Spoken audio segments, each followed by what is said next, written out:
Hello, a very warm welcome to one and all of you. कैसे हैं आप सब और कैसे चल रही है आपकी एग्जाम की तैयारी? मैं पिंकी मैम आप सबका स्वागत करती हैं इस प्रीसियस से प्लेटफॉर्म जीआरएफ अड्डा पे। सो डियर स्टूडेंट, सेशन को स्टार्ट करने से पहले एक छोटा सा प्यारा सा मोटिवेशनल कोट डिस्कस कर लेते हैं। समय और शिक्षा का सही उपयोग ही व्यक्ति को सफल बनाता है। अगर जो आपके पास टाइम है, जो आपके पास नॉलेज है, उसको अगर आप सही से यूटिलाइज करते हो तो आप अपनी लाइफ में हर ऊंचाइयों को हासिल कर पाओगे। जो भी आपका गोल है, जो भी आपका ड्रीम है, उसको आप अचीव कर पाओगे। सो सेशन को स्टार्ट करने से पहले एक छोटा सा प्यारा सा इंट्रो मैं आपको अपने बारे में देना चाहूँगी। I am your educator Pinky ma'am. I have NET qualified, GRF qualified and also CSIR NET qualified and currently I am pursuing PhD in environmental science। So dear students, आप सभी को इंतज़ार था कि मैम कोई एक ऐसा बैच होना चाहिए जिसमें पेपर 1 एंड पेपर 2 की तैयारी अच्छे से होनी चाहिए, मीन्स डीप तरीके से तैयारी होनी चाहिए। तो जी हाँ स्टूडेंट्स, एक ऐसा बैच आ चुका है आपके पास और सिर्फ आपका 10,999 में ये बैच है जिसमें कंप्लीट पेपर 1 एंड पेपर 2 की तैयारी कराई जाएगी। तो आप इनरोल कर लें क्योंकि जो हमारी प्लस क्लासेस है वो 1 मार्च से स्टार्ट होने वाली है। तो विदाउट एनी डिले आप इसमें इनरोल कर सकते हैं। अगर जो बच्चे सिर्फ पेपर 2 परचेज करना चाहते हैं उनको सिर्फ आपको 6,999 पे करना होगा पेपर 2 इन्वायरमेंटल साइंस के लिए और ये आपकी जो बैचेस है वो 1 मार्च से स्टार्ट हो जाएगी। सो डियर स्टूडेंट्स, आप सबके डाउट्स होंगे ना कि मैम इन बैचेस में आखिर क्या-क्या चीज़ें शामिल होंगी, क्या-क्या चीज़ें होंगी? तो इसमें लाइव आपके डाउट क्लियर सेशंस होंगे, पर्सनलाइज्ड कोर्स होगा, प्रॉब्लम सॉल्विंग होगी, आपकी जितनी भी प्रॉब्लम है इस कोर्स के दौरान सॉल्व की जाएगी और फन वे से आपको टीचिंग की जाएगी। कई बार क्या होता है ना कि हमारी टीचिंग बोरिंग हो जाती है, तो उस तरह से आपको बिल्कुल नहीं होगा। आपकी जो टीचिंग होगी वो फन तरीके से होगी, आपको पता भी नहीं चलेगा कब आपकी टीचिंग कंप्लीट हो गई। क्विज सेशंस होंगे, कंप्लीट आपको सपोर्ट किया जाएगा, हर तरह से आपको सपोर्ट किया जाएगा। जहाँ पे आपको प्रॉब्लम हो रही है, आपको एनालाइज किया जाएगा, कौन से आपके जो वीक एरियाज़ हैं, उसको स्ट्रेंथन किया जाएगा और जो आपके स्ट्रॉन्ग एरियाज़ हैं, उनको और स्ट्रॉन्ग किया जाएगा। सो डियर स्टूडेंट्स, आप सब प्ले स्टोर से जीआरएफ अड्डा जो आपका ऐप है, उसको डाउनलोड कर सकते हो और कोर्सेज़ को परचेज़ कर सकते हो। और अगर आप जेआरएफ अड्डा टेलीग्राम चैनल से जुड़ना चाहते हो तो आप इस लिंक पे जाके आप जुड़ सकते हो जहाँ पे आपको कंप्लीट डिटेल्स मिल जाएंगी।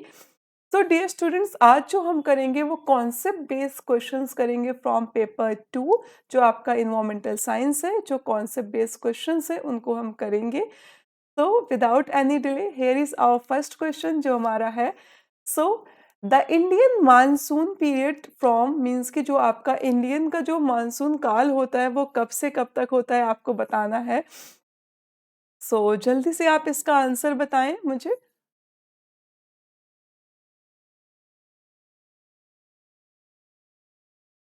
Okay, so here is our answer, means कि आपका जो जून सितंबर, ठीक है, जून टू सितंबर आपका जो मानसून काल होता है वो जून से लेके सितंबर तक होता है। एंड ये जो मानसून पीरियड्स होता है ये आपका हमेशा जून से लेके सितंबर तक होता है। कई बार आपके पेपर 1 में भी ये क्वेश्चन पूछा जाता है। सो सेकंड क्वेश्चंस क्या है आप देख सकते हो। मैच द फॉलोइंग है और इनको आपको मैच करना है।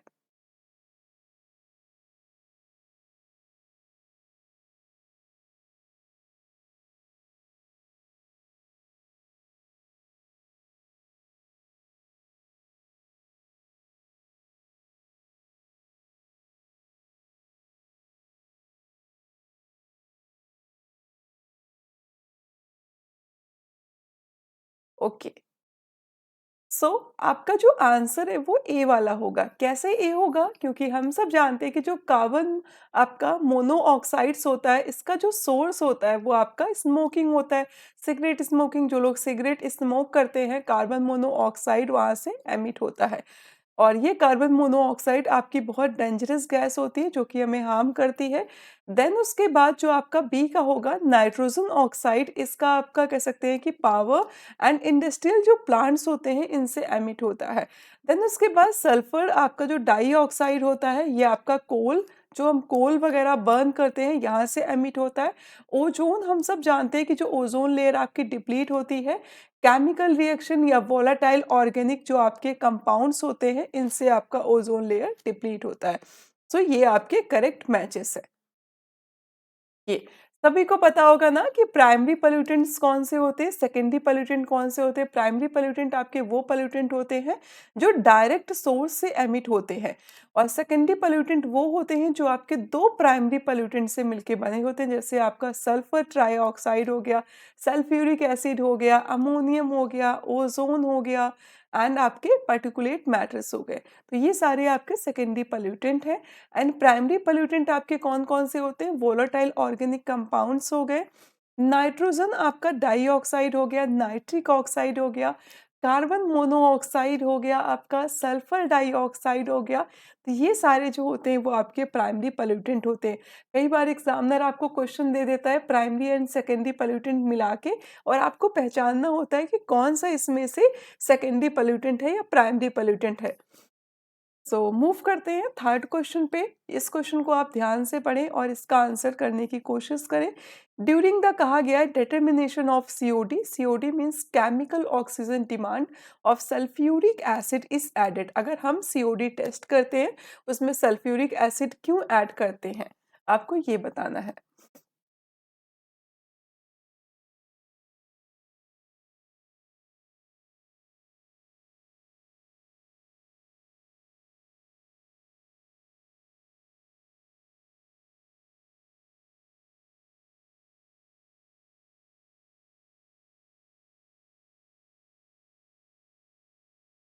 ओके, सो आपका जो राइट आंसर होगा वो आपका थर्ड होगा, क्योंकि इट ऑक्सीडाइज आपका नाइट्राइट टू नाइट्रेट। ठीक है, तो ये आपका जो मीन्स की नाइट्राइट टू नाइट्रेट से ये ऑक्सीडाइज हो जाता है, जिससे आपकी जो रिएक्शन होती है वो फास्ट हो जाती है। इसलिए हम क्या करते हैं, सीओडी में सल्फ्यूरिक एसिड ऐड करते हैं। सो मूव करते हैं थर्ड क्वेश्चन में। थर्ड क्वेश्चन बहुत ही सिंपल क्वेश्चन पूछा गया। कई बार ये क्वेश्चन जो है वो आपका पेपर वन में भी पूछा गया। पेपर वन से मेरा मन मीन्स ये है कि जो आपकी 9th यूनिट है पीपल डेवलपमेंट एंड एनवायरनमेंट, उसमें भी ये क्वेश्चन पूछा जाता है कि जो आपका कौन से ईयर को डिक्लेयर किया गया है इंटरनेशनल ईयर ऑफ बायोडाइवर्सिटी, आपको ये बताना है। So your time start now.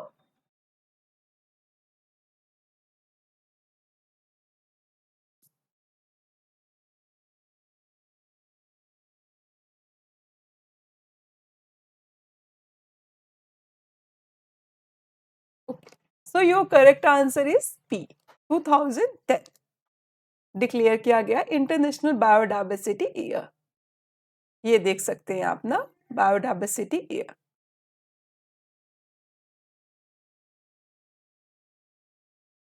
Forest जो आपके बायोम्स होते हैं characterised by a 3-4 trees species, तो आपको इसका करेक्ट आंसर देना है।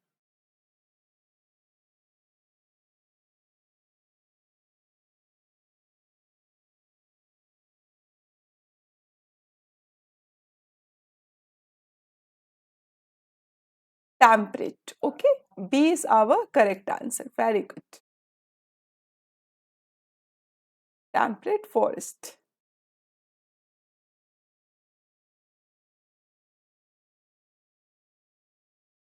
ये हमारा जो क्वेश्चन है वो बहुत ही इंपॉर्टेंट क्वेश्चन है। विच ऑफ द फॉलोइंग एरियाज कहा गया है नॉट लैंडस्लाइड प्रोन एरिया। आप सब जानते हैं ना कि जो लैंडस्लाइड्स होती है आपके पहाड़ों में, जो एरियाज होते हैं वहाँ पे लैंडस्लाइड्स होती है। तो इसमें से कौन सा ऐसा रीजन है जहाँ पे लैंडस्लाइड प्रोन एरिया नहीं है, आपको ये आंसर करना है। और ये आपका मोस्ट इंपॉर्टेंट क्वेश्चन है क्योंकि कई बार आपके एग्जाम में पूछा गया है ये।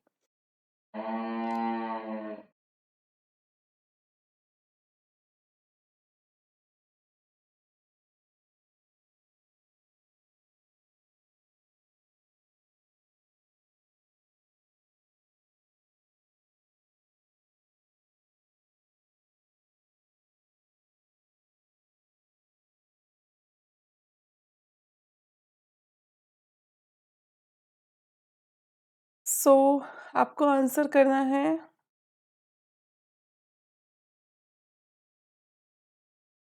ईस्टर्न घाट, ओके।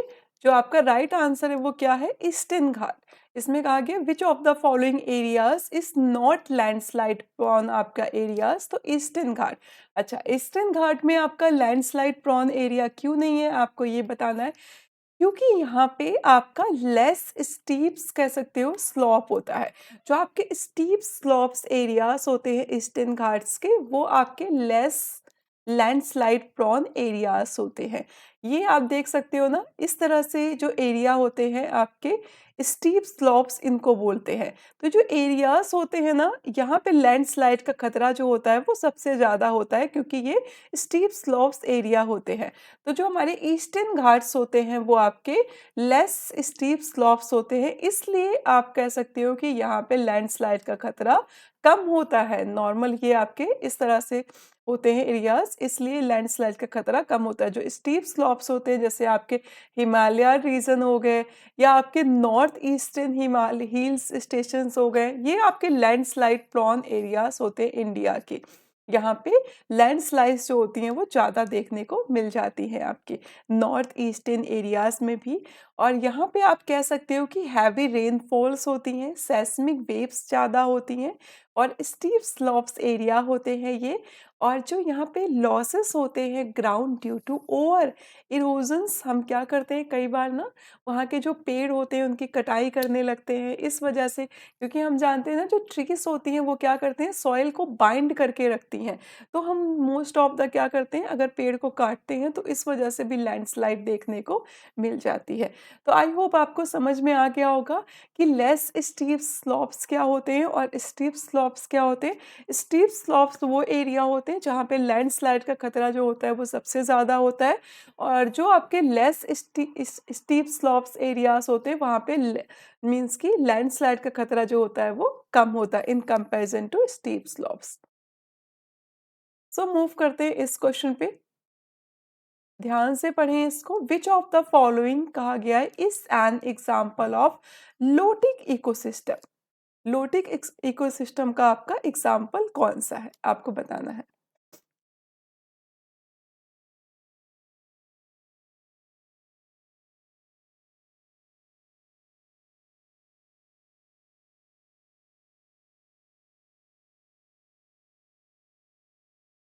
जल्दी से बताएं ताकि इसको हम अच्छे से डिस्क्राइब करें कि लोटिक इकोसिस्टम आखिर होता क्या है। Okay, so very good. आपका जो राइट आंसर है वो ए वाला होगा, स्टीम इकोसिस्टम। स्टीम इकोसिस्टम जो है वो आपका लोटिक इकोसिस्टम का एग्जाम्पल है। और ये सारे आंसर आप सभी को कमेंट बॉक्स में आंसर करना है। हर क्वेश्चन का नंबर आपको सबसे पहले नंबर लिखना है कि 7th नंबर क्वेश्चन, और उसका आंसर आपको लिखना है आगे, ताकि मैं आपको एनालाइज कर सकूं कि हाँ आपको कितने क्वेश्चंस आते हैं, आप कितना अच्छे से कितने क्वेश्चन को अटेम्प्ट कर सकते हो, ताकि मैं उसी बेसिस पे आपको आगे पढ़ा सकूं। देन आप सब जानते हो ना कि लोटिक इकोसिस्टम क्या होता है। ये आपका नेचुरल सिस्टम होता है जो वैरायटी ऑफ हैबिटाट को प्रोवाइड करता है। जैसे आप एक्वेटिक प्लांट्स हो गए, एक्वेटिक एनिमल हो गए, ये लोटिक इकोसिस्टम के अंतर्गत रहते हैं। मीन्स कि वहाँ पे फीडिंग होती है, रेस्टिंग होती है, रिप्रोडक्शन होता है। Generally great diversity of organism पाए जाते हैं यहाँ पे लोटिक इकोसिस्टम में। जैसे आपका रिवर हो गया, स्टीम हो गया, ब्रूक हो गया, क्रेक हो गया, एंड मैन मेड कैनाल्स हो गए। ये सारे एग्जाम्पल हैं किसके, लोटिक इकोसिस्टम के, ये सारे एग्जाम्पल्स हैं। तो लोटिक इकोसिस्टम है ना इम्पोर्टेंट सभी के लिए। सो मूव करते हैं नेक्स्ट क्वेश्चन पे, जो कि हमारा 8th क्वेश्चन है। इसमें कहा गया है विच पिरामिड इज ऑलवेज स्ट्रेट। ये आपका पेपर 1 में भी पूछा गया है। 9th यूनिट से जो आपका क्वेश्चन आता है पीपल डेवलपमेंट एंड एनवायरनमेंट, उसमें भी ये क्वेश्चन आपका कई बार पूछा गया है। कौन सा पिरामिड जो हमेशा स्ट्रेट रहता है, जल्दी से बताएं मुझे इसका आंसर।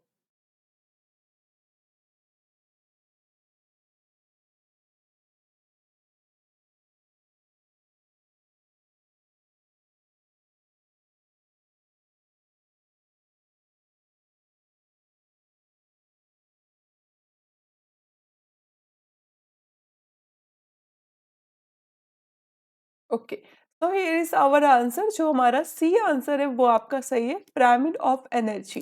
ठीक है, जो एनर्जी का मीन्स पिरामिड होता है वो हमेशा स्ट्रेट रहता है।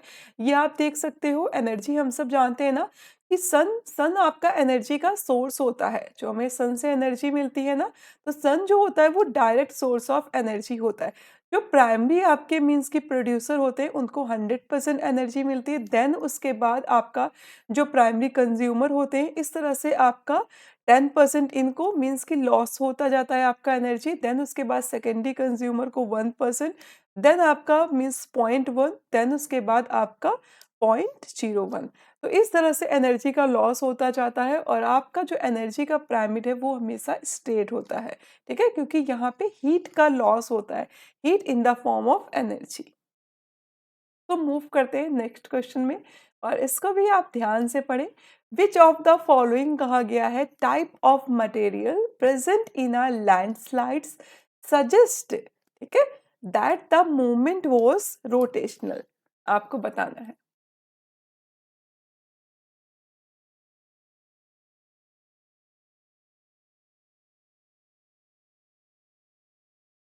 डियर स्टूडेंट्स, हम सब जो मीन्स यूट्यूब की क्लासेस होगी तो मोस्ट ऑफ द उसमें हम क्वेश्चंस को कवर करेंगे। जो भी आपके क्वेश्चंस हैं उनकी हम प्रैक्टिस करेंगे और थ्योरी जो हमारी क्लासेस होगी स्टार्टिंग से जो बेसिक थ्योरी होगी, जो इम्पोर्टेंट कॉन्सेप्ट्स होंगे, वो आपकी पेड क्लासेस में चलेंगी। और पेड क्लासेस हमारी कब से स्टार्ट होंगी? बिल्कुल 1 मार्च से आपकी पेड क्लासेस स्टार्ट होंगी और आप जॉइन कर सकते हो, इनरोल कर सकते हो। 1 मार्च से स्टार्ट हो जाएँगी हमारी क्लासेस। सो डिले मत करें। अगर आप जेआरएफ का सपना देखे हुए हैं, तो उनको साकार करने के लिए आप जेआरएफ अड्डा के साथ जुड़ जाएँ, इनरोल कर लें अपने आप को इस बैच में।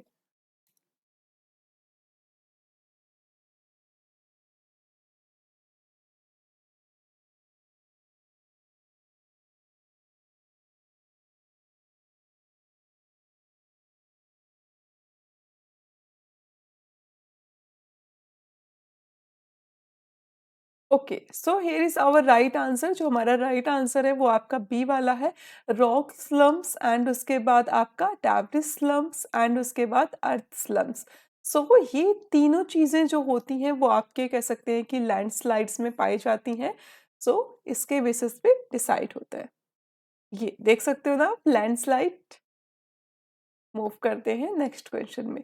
विच ऑफ द फॉलोइंग पैरामीटर कहा गया है is not a good indicator of contamination in a ground water. जैसे ग्राउंड वाटर जो हमारा कंटामिनेट हो रहा है, तो इसमें से कौन सा जो इंडिकेटर है, जो पैरामीटर है, वो अच्छा इंडिकेटर नहीं है ग्राउंड वाटर के लिए?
ओके, तो जल्दी से इसका आंसर मुझे बताएँ कि अगर हम लंबे समय तक नॉइज़ के एक्सपोज़र में रहते हैं, तो कौन-कौन सी डिज़ीज़ होने के चांसेस होते हैं हमें?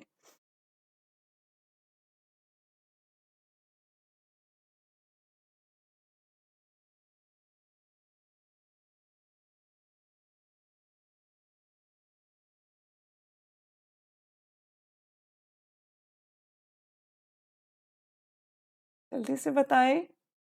Okay. So here is our answer, जो आपका सी आंसर है वो आपका सही होगा।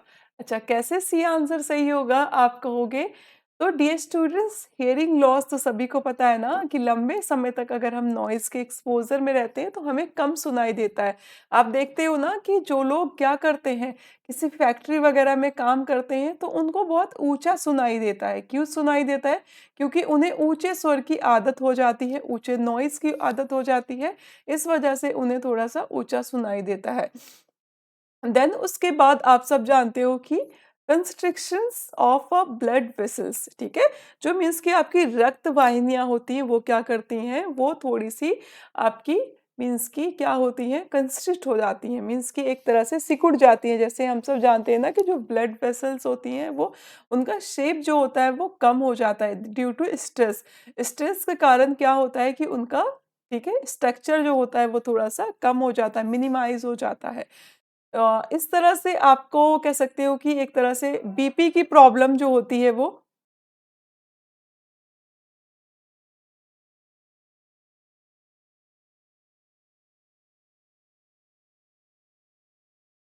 जो बीपी की प्रॉब्लम्स होती हैं वो भी कई बार स्टार्ट हो जाती हैं। मीन्स ब्लड प्रेशर की जो प्रॉब्लम्स होती है वो स्टार्ट, हार्ट अटैक जो आता है इसी के कारण होता है कई बार। नॉइज़ पोल्यूशन के कारण भी ये आपको देखने को मिल जाता है। देन उसके बाद जो थर्ड है, इसमें आपको कन्फ्यूज़न हो रहा होगा ना कि मैम सब कुछ तो सही है, बट गैस्ट्रिक अल्सर कैसे हो सकता है नॉइज़ पोल्यूशन से, क्योंकि ये तो स्टमक से रिलेट करता है। तो डियर स्टूडेंट्स, हमारी जो बॉडी काम करती है ना वो हार्मोन पे काम करती है। हार्मोन्स होते हैं, डिफरेंट हार्मोन्स जो होते हैं वो डिफरेंट चीज़ों के लिए रिस्पॉन्सिबल होते हैं। तो हार्मोन्स थोड़ा सा इम्बैलेंस होता है तो आपका गैस्ट्रिक डाइजेशन पे असर होता है। जैसे आप स्ट्रेस में आ जाते हो हाई नॉइस लेवल के, तो हम सब जानते हैं कि जो हमारा ब्लड होता है वो सर्कुलेट होने लगता है माइंड की तरफ। तो आपका स्टमक में हम सब जानते हैं कि फूड को डाइजेस्ट होने के लिए ब्लड की आवश्यकता होती है। तो वहाँ पे ब्लड तो होगा नहीं, तो फूड आपका डाइजेस्ट नहीं होगा तो वो सड़ने लगेगा। ड्यू टू आपका, तो वो मीन्स कि सड़ने लगेगा। जो सड़ने लगेगा आपका फूड तो गैस्ट्रिक अल्सर हमें हो जाता है। आपका स्टमक में गैस्ट्रिक अल्सर हमें देखने को मिल जाता है। और ये भी आपका नॉइज़ की वजह से होता है, नॉइज़ के स्ट्रेस की वजह से होता है। और टॉक्सिसिटी तो यहाँ पे दिया नहीं गया है, क्योंकि नॉइज़ से टॉक्सिसिटी नहीं होती है। टॉक्सिसिटी जैसे आपका एयर पॉल्यूशन से हो सकता है, वाटर से हो सकता है, बट नॉइज़ से नहीं होता है। टॉक्सिसिटी में आगे एक्सप्लेन नहीं किया गया। इसलिए ये जो थर्ड ऑप्शंस होंगे, सेकंड होंगे, फर्स्ट होंगे, ये आपके बिल्कुल सही होंगे। नॉइज़ के एक्सपोज़र से ये सारी चीज़ें होती हैं। ये तो आपको पता है ना कि नॉइज़ किन-किन चीज़ों से होती है। मोटर व्हीकल हो गया, रोड पे चलती हैं। पटाखे हम लोग दीपावली में जलाते हैं, उनसे होता है। लाउड स्पीकर से होता है। टीवी हो गया, हैंड मिक्सर से हो गया, हेलीकॉप्टर के साउंड से हो गया, इन सब चीज़ों से देखने को मिलता है। सो मूव करते हैं इस क्वेश्चन में, ध्यान से पढ़ें इसको।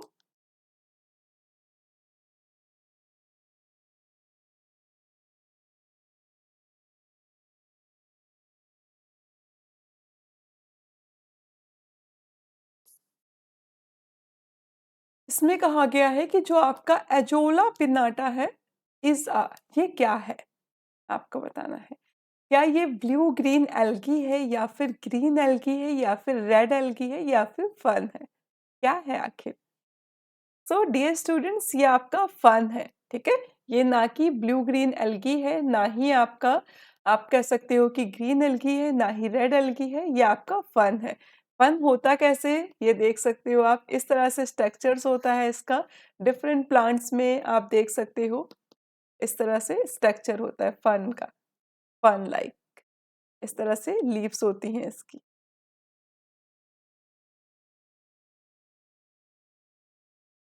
सो मूव करते हैं नेक्स्ट में। इस क्वेश्चन को ध्यान से पढ़ें आप। The committee which review the environmental impact assessment and environmental management plan reports of a developmental project in a Ministry of Environment and Forest is called। ध्यान से पढ़ें एंड ध्यान से इसका आंसर करें।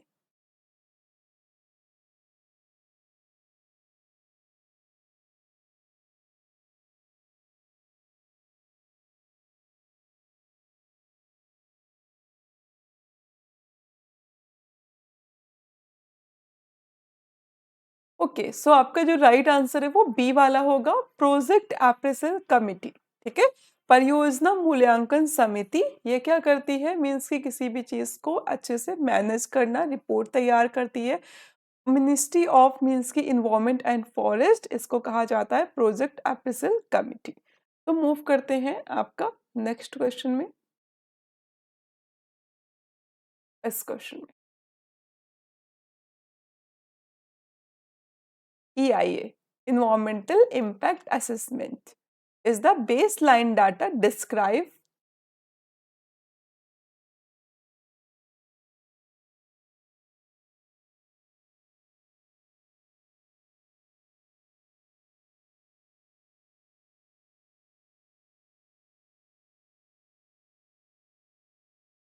EIA is the baseline data describe, क्या describe करता है EIA?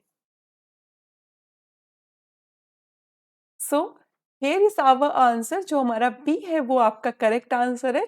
Existing environmental status of the identifying study area, means आपके पहचाने गए जो क्षेत्र होते हैं उसमें जो इन्वायरमेंटल का कंडीशन है, जो स्टेटस है, उसके बारे में आइडेंटिफाई करता है आपका EIA। EIA means environmental impact assessment, जो भी इन्वायरमेंट पे मीन्स कि इम्पैक्ट हुआ है उसका असेसमेंट करना, बताना, ताकि जो नए प्रोजेक्ट हम डेवलप कर रहे हैं वो हमारे हित में हो, इन्वायरमेंट के हित में हो।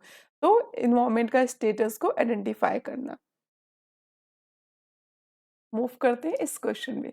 ये आपके पेपर 1 में भी कई बार रिपीट हो चुका है, जो in people development environment unit है उसमें भी। ध्यान से पढ़ें। Least percentage of ash is found in, ash means जो आपके राख होता है, सबसे कम जो परसेंटेज होती है वो किस में पाई जाती है, किस चीज में पाई जाती है, आपको बताना है।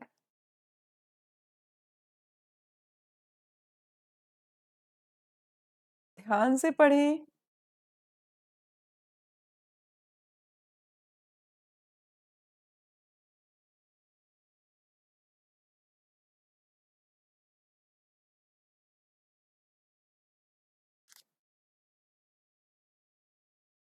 ओके, आपका जो राइट आंसर है वो टेक्सटाइल है। ठीक है, जो भी हम कपड़ा जलाते हैं उसमें आपका सबसे कम अमाउंट ऑफ राख पाई जाती है। अगर हम किसी कपड़े को बर्न करते हैं तो सबसे कम अमाउंट ऑफ राख देखने को मिलती है। सो मूव करते हैं नेक्स्ट क्वेश्चन में, इसको ध्यान से पढ़ें। विच ऑफ द, बहुत ही इजी क्वेश्चन है बट आप इसका आंसर जरूर करें। विच ऑफ द फॉलोइंग कहा गया है is the ultimate source of energy, सारे जो लिविंग ऑर्गेनिज्म होते हैं उनके लिए अल्टीमेट सोर्स ऑफ एनर्जी क्या होता है। तो सभी को पता है जो अल्टीमेट सोर्स ऑफ एनर्जी होता है वो आपका सन होता है। ठीक है, अल्टीमेट सोर्स ऑफ एनर्जी क्या होता है, सूरज, सन। सन ऑल फॉर्म ऑफ ऑर्गेनिज्म के लिए एनर्जी होती है, एनर्जी प्रोवाइड करता है फोटोसिंथेसिस के द्वारा। ठीक है, प्लांट्स को एनर्जी किससे मिलती है, सन से मिलती है, फोटोसिंथेसिस के द्वारा। ठीक है, एंड उनकी ग्रोथ होती है, रिप्रोडक्शन होता है, सारा आपका सन पे ही निर्भर करता है। इको मार्क क्या होता है, आप देखते हो ना कि इको सर्टिफाइड है ये प्रोडक्ट जो है, वो इको मीन्स इन्वायरमेंट को हार्म नहीं कर रहा है। तो इको मार्क होता क्या है, आपको ये बताना है। ध्यान से पढ़ो और सही आंसर करें।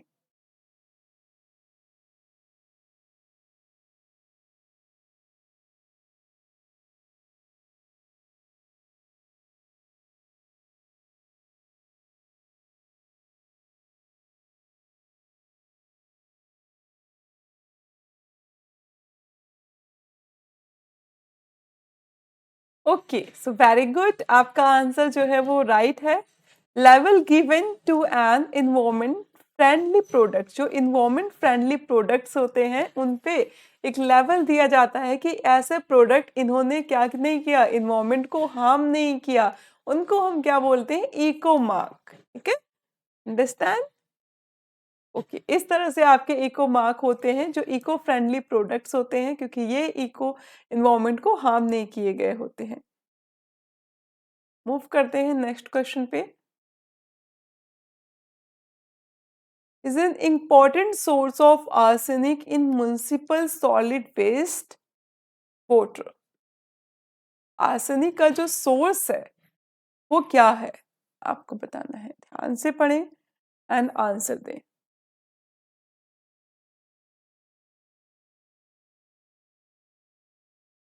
तो हमारे वाटर में इंपॉर्टेंट सोर्स ऑफ आर्सेनिक है, कहाँ से आ रहा है?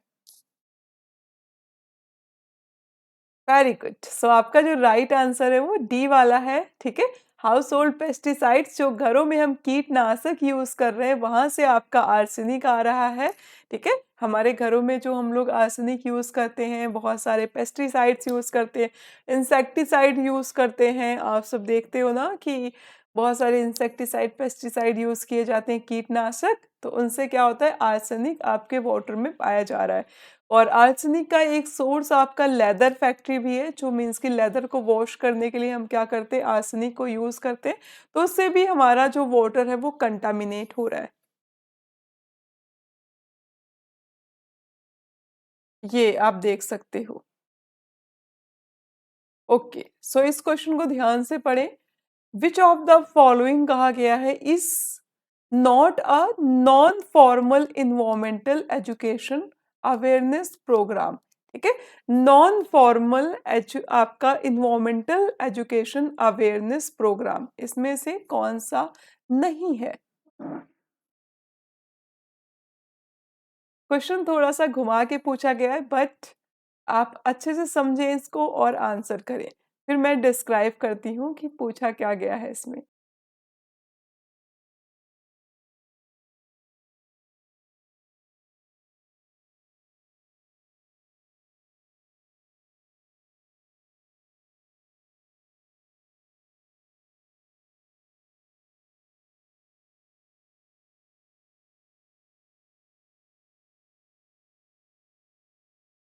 ओके, सो इसमें पूछा ये गया है आपसे कि which of the following is a not a non formal environmental education awareness programme. तो आपका नॉन फॉर्मल पूछा गया है, मीन्स कि नॉट अ, तो दैट्स मीन फॉर्मल एजुकेशन पूछा गया है कि आपके स्कूल में formal education environmental education awareness programme कौन सा है। तो फॉर्मल में ये हुआ ना आपका environmental education in school system, जो आपके स्कूल सिस्टम में हमारा जो एजुकेशन सिस्टम है वहाँ पे इन्वायरमेंट की इंफॉर्मेशन दी जा रही है कि हम कैसे पर्यावरण को अच्छे से रख सकते हैं, कैसे उनकी रक्षा कर सकते हैं, तो उसकी एजुकेशन की शिक्षा स्कूल में दी जा रही है, दैट्स मीन वो आपका फॉर्मल एजुकेशन होगा। ठीक है, ये आपका फॉर्मल एजुकेशन होगा। सो मूव करते हैं नेक्स्ट क्वेश्चन में। ये इसको अच्छे से बताएं। दैट स्टैंड फॉर, कि आपका किसके लिए स्टैंड करता है?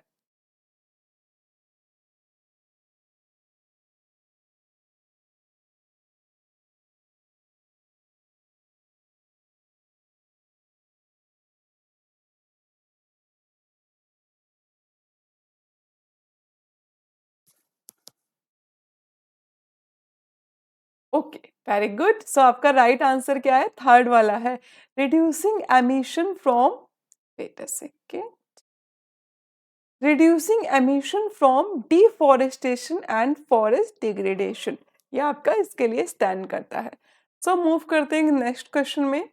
ये रहा आपका, ये क्वेश्चन बहुत ही इंपॉर्टेंट क्वेश्चन है और कई बार आपके एग्जाम में ये क्वेश्चन पूछा गया है कि which zone of a pond and lake ecosystem not receive light.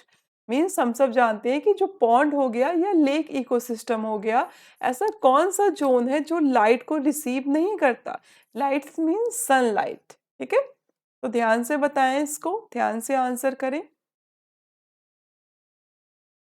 बहुत ही इम्पोर्टेंट क्वेश्चन है, कई बार आपके एग्ज़ाम में पूछा गया है।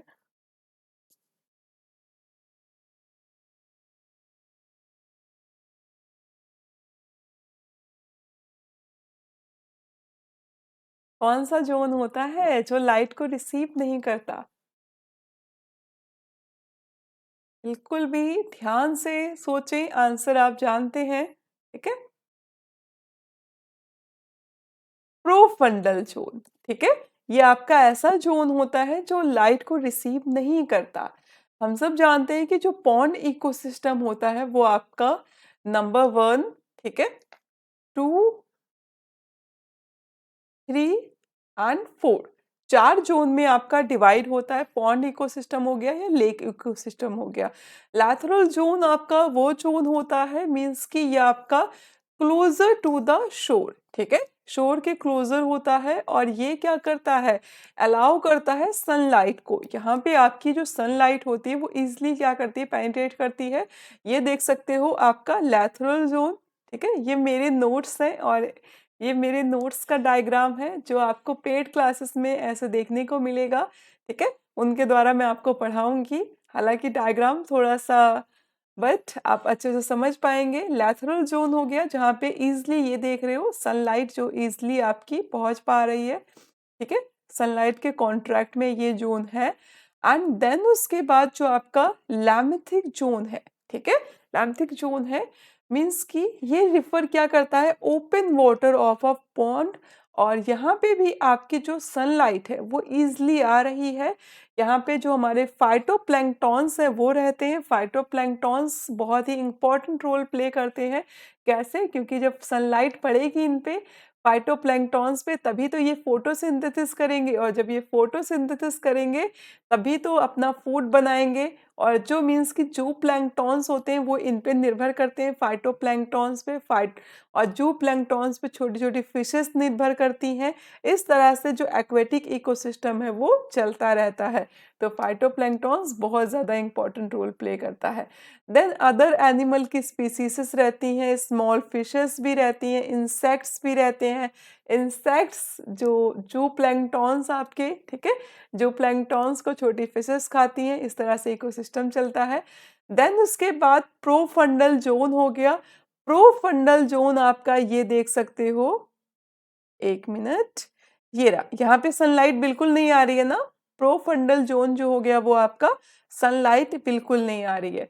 तो यहाँ पे नो आपका इफेक्टिव लाइट पेनिट्रेशन, ठीक है? यहाँ पे लाइट बिल्कुल नहीं आएगी, और यहाँ पे स्मॉल एम्फिबियंस रहेंगे और स्मॉल टर्टाइल्स जो छोटे केचुए रहते हैं वो आपके यहाँ पे रहते हैं। उनको सनलाइट की ज़रूरत नहीं होती है, ठीक है?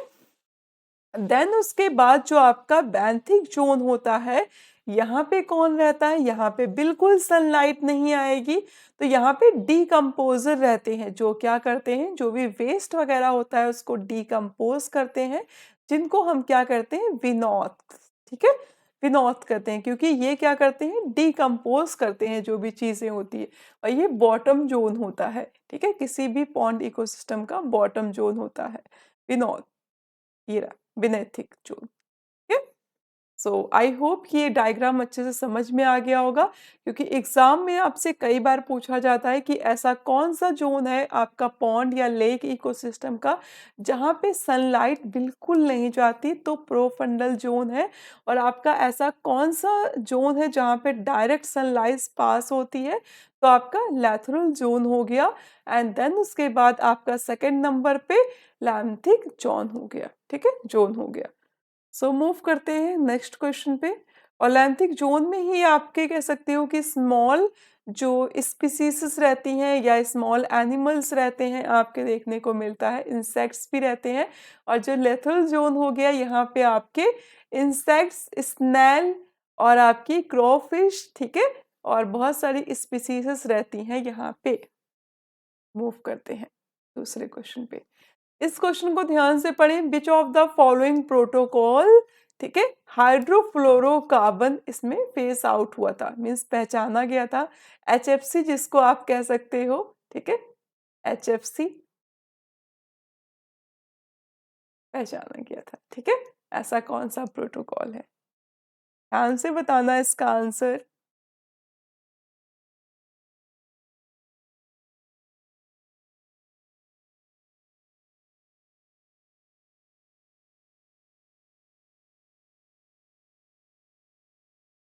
सो हियर इज आवर आंसर। जो आपका मॉन्ट्रियल प्रोटोकॉल है, इसमें क्या किया गया था? फेस आउट किया गया था हाइड्रोफ्लोरोकार्बन को, ठीक है?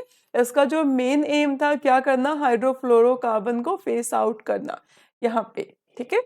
मीन्स मॉन्ट्रियल प्रोटोकॉल आपका, ठीक है, इसमें क्या बताया गया था कि जो डिप्लीटिंग सब्सटेंस है उनकी पहचान करना, जो ओजोन की लेयर को क्या कर रहे थे? डिप्लीट कर रहे थे, मीन्स कि नुकसान पहुंचा रहे थे, तो इनको पहचानने की बात की गई थी। और 197 जो आपकी कंट्रीज थी, इन्होंने साइन किया था आपका इस प्रोटोकॉल को, और ये बहुत ही इंपॉर्टेंट आपका प्रोटोकॉल था। हीरा। अच्छा, क्योटो प्रोटोकॉल क्या होता है? इससे भी आपके क्वेश्चंस आते हैं। तो मींस इसमें बताया गया था कि जो ग्रीन हाउस गैस के इमिशन को रिड्यूस करने की बात की गई थी, जिसका जो रिजल्ट था वो आपका रियो समिट 1992 था, ठीक है? और क्योटो प्रोटोकॉल जो था वो आपका आपका कहाँ पे हुआ था? जापान में हुआ था, 11 दिसंबर एंड 1997 में हुआ था। और निगोया प्रोटोकॉल, इससे भी आपके कई बार क्वेश्चन आते हैं, पूछे जाते हैं, पेपर 1 में भी पूछे जाते हैं एंड पेपर 2 में भी पूछे जाते हैं। तो दोनों के लिए बेनिफिशियल है ये निगोया प्रोटोकॉल। इसमें ये क्वेश्चन पूछा जाता है आपका, इक्विटेबल शेयरिंग मीन्स की जो जेनेटिक बेनिफिट जो हमें अराइसेस होते हैं उनका इक्वल शेयर करना, इक्वली शेयर करना दूसरी कंट्रीज के साथ, तो ये आपका पूछा जाता है। तो इसको ध्यान से पढ़ना कि जो भी जेनेटिक रिसोर्सेस होते हैं वो इक्वली शेयर करना। बायोलॉजिकल डाइवर्सिटी जो आपका कन्वेंशन बनाया गया था 2010 में, तो इसमें ये डिसाइड किया गया था। सो मूव करते हैं नेक्स्ट क्वेश्चन में। ये flagship species of Kedarnath wild life sanctuary, ठीक है? जो फ्लैगशिप स्पीसीज है यहाँ सेंचुरी की, वो कौन सी है? आपको बताना है।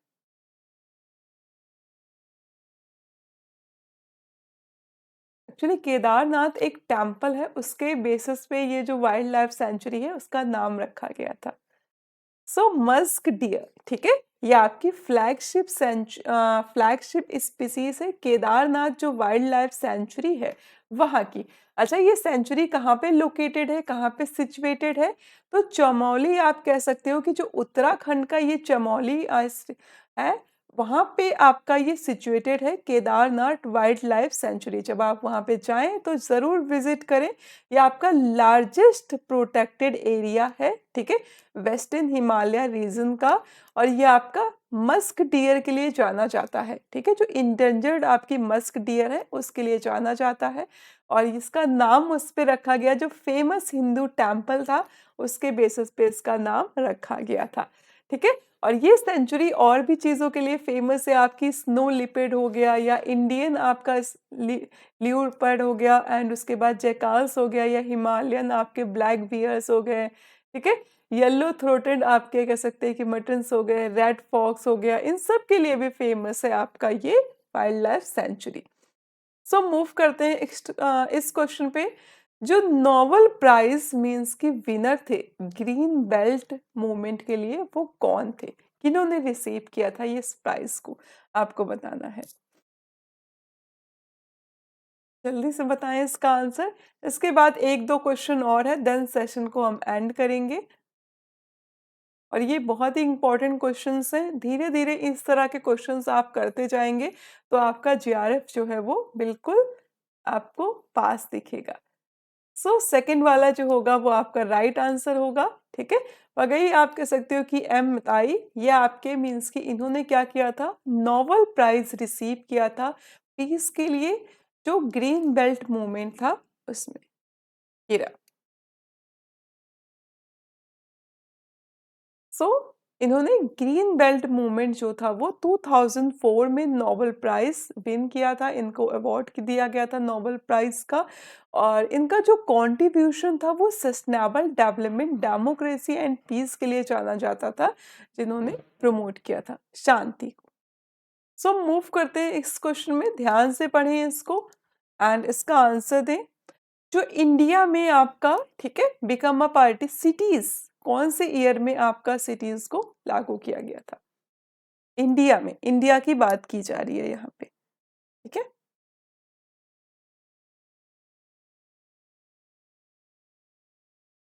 और ये आपका लास्ट क्वेश्चन है।